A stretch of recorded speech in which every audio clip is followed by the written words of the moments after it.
My part in the message today is simply going to be to talk about vision and what it is and why it is. So let me take a few minutes to do that. And then in my normal time, we are actually going to show you a TED Talk that Don Dennison found. And it overwhelmed all of us. I haven't seen anyone who wasn't overly blessed by this TED Talk. And when we saw it, we said that is exactly what we are about and want to move into our vision in our future. It's very much the same as smile, stretch, and put on Jesus, if you think about it. And let me tell you, in this culture today, we need to do that. And more and more. So I hope it's a blessing to you. It is lengthy, but you're not going to notice it. No one has. All I've heard is good stuff. If you say it's bad, you're odd. Okay? So let me tell you, it has been used twice already and much before. So you're just an odd duck if it's really a problem for you. So let me just take a moment and talk about our mission and our vision as a church. You hear that a lot, mission statements, vision statements. I don't really like them. I don't like to get tied down to a statement. So we don't do a lot of that. But mission answers the question, why do we exist? Why do we exist? Vision answers the question, what will the future look like as we exist, as we try to fulfill our mission over time? What will be different? This is vision. What will be different from what we're doing now? What changes must be implemented in the future to accomplish the mission we are about as we move into the future? While mission is about today, vision is about the future, what we are becoming, not who we are, but how we're going to do our mission. Our church's mission hasn't changed, nor will it. Our mission is to make disciples of Jesus Christ for the transformation of the world, to be a place where friends become family. And when we say family, we mean God's family. That has been the mission of this church for 40 years, and it's not changing. But our community out there, do you agree with me? It has changed. Our community has changed in the last 40 years. And it continues to change significantly and quickly. So what must we do in regard to the future, in regard to vision, to continue our mission over the next 40 years, or 10 years, or 5 years, for that matter? Clearly, we see ourselves with a 32,000 square foot improvement, right?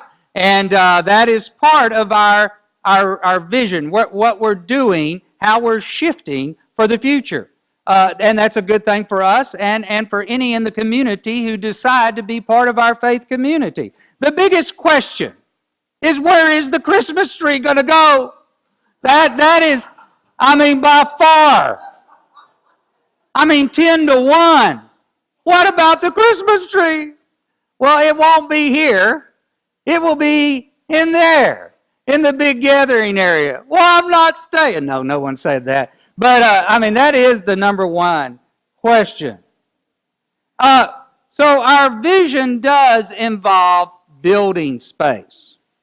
Another aspect of our future outlook is the need to reach out with our message of God's love and grace. And let me tell you, that's not in every church. We have a message of God's love and God's grace, which enables us to be united with people who are different from us. In this church, if you're not an Aggie, something's wrong with you, right? This church is full of Aggies. Well, we have a vision, and we look at our future outlook being a place where we're going to accept you if you're from UT. And we're going to accept you no matter where you're from. Have you noticed that today, like more than ever, you better be careful about talking politics. Democrats, Republicans, ooh. Well, wouldn't it be great to have a church where we love one another, even though we want to slap one another for 6 days a week? We decide, by golly, in spite of our differences, we're going to love one another. Churches all over the world, all over the United States, are splitting and squabbling over every issue you can think about. Can we decide not to do that? Can we decide that unity and what God does for us is more important than whether I'm right or you're wrong or any of that kind of stuff? Goodness gracious. But worship styles have changed. And music is getting just ridiculous. Thank goodness y'all like old traditional stuff. But it's very, very difficult to find the right channel and the right music for contemporary styles of worship. And by the way, 20 years ago, you stuck contemporary worship in a gym. That's what you did. Not today. And you better have a worship center for them to come to. And more people are honoring the traditional worship place, but they want a different channel of music. And let me tell you, that's one of the major changes that are coming, not so much for y'all, but for the contemporary, because if we keep doing the same thing we're doing and it continues to decline, we're going to get the same thing. We're going to throw it like spaghetti up on the wall. We're praying about it, and we just hope that doing a major shift with our non-traditional worship experience, actually asking the question, not what music do we need to do, what is God calling us to? What would be exciting and God fulfilling? And what if we actually gathered for unity and being one in Christ in a non-traditional style, a multicultural event, not only speaking of race, but Aggies and Longhorns and everybody else, and Democrats and Republicans, and people from this country and that country bumpkins like me, and high society people, that we come together celebrating that we are one in Christ, and God so loves all of us. And we just look through a lens of trying to find something good about the music. We intentionally just forgive that. And I tell you, we're going to do the best we can, but I assure you, we're not going to please everybody, ever, on that arena. But we're going to give it a shot. So, in response to this reality around us, our vision for the future is to begin a new, non-traditional opportunity at Klein United Methodist Church. This isn't just another worship service. It would be better understood as a new worship community. So hear me on this. This isn't an additional worship service. This is a satellite church within our church. It's not intended to go somewhere else. It's right here in our middle hour is what we're hoping and intending to do. With an intentional emphasis on diversity and style and culture. This new opportunity is a vision to support our ongoing mission as we strive to appeal to the needs of an extremely diverse, multicultural, multiracial group of people who are out there on our streets. Just adding a worship service is a matter of preference for you as members. I hope you get it that this is different. We're beginning a new worship community that should be putting a call upon all of us so that we can fulfill our mission to be friends, to bring friends into family as we offer love of God and neighbor in deeper and greater life-enriching ways. It just makes sense.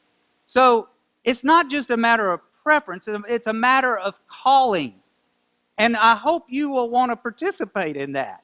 It means that even if this is my congregation, I might get up and go once every 6 weeks, and just try to put on, like you'll see in the TED Talk, some lenses to tolerate the music or whatever it may be, to go be part of and help support this new congregation.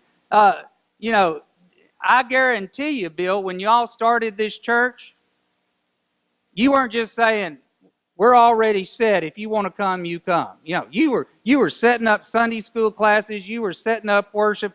You were inviting and seeking out people to bring them to Christ in His church. That's the attitude that we need to have with this new congregation. It's going to have its own preacher. I mean, the person who's coming is of equal, status, equal clout, equal experience. It is not a associate. I think we're having to call it that. It is a he's going to be pastor of his own congregation that's happening alongside us.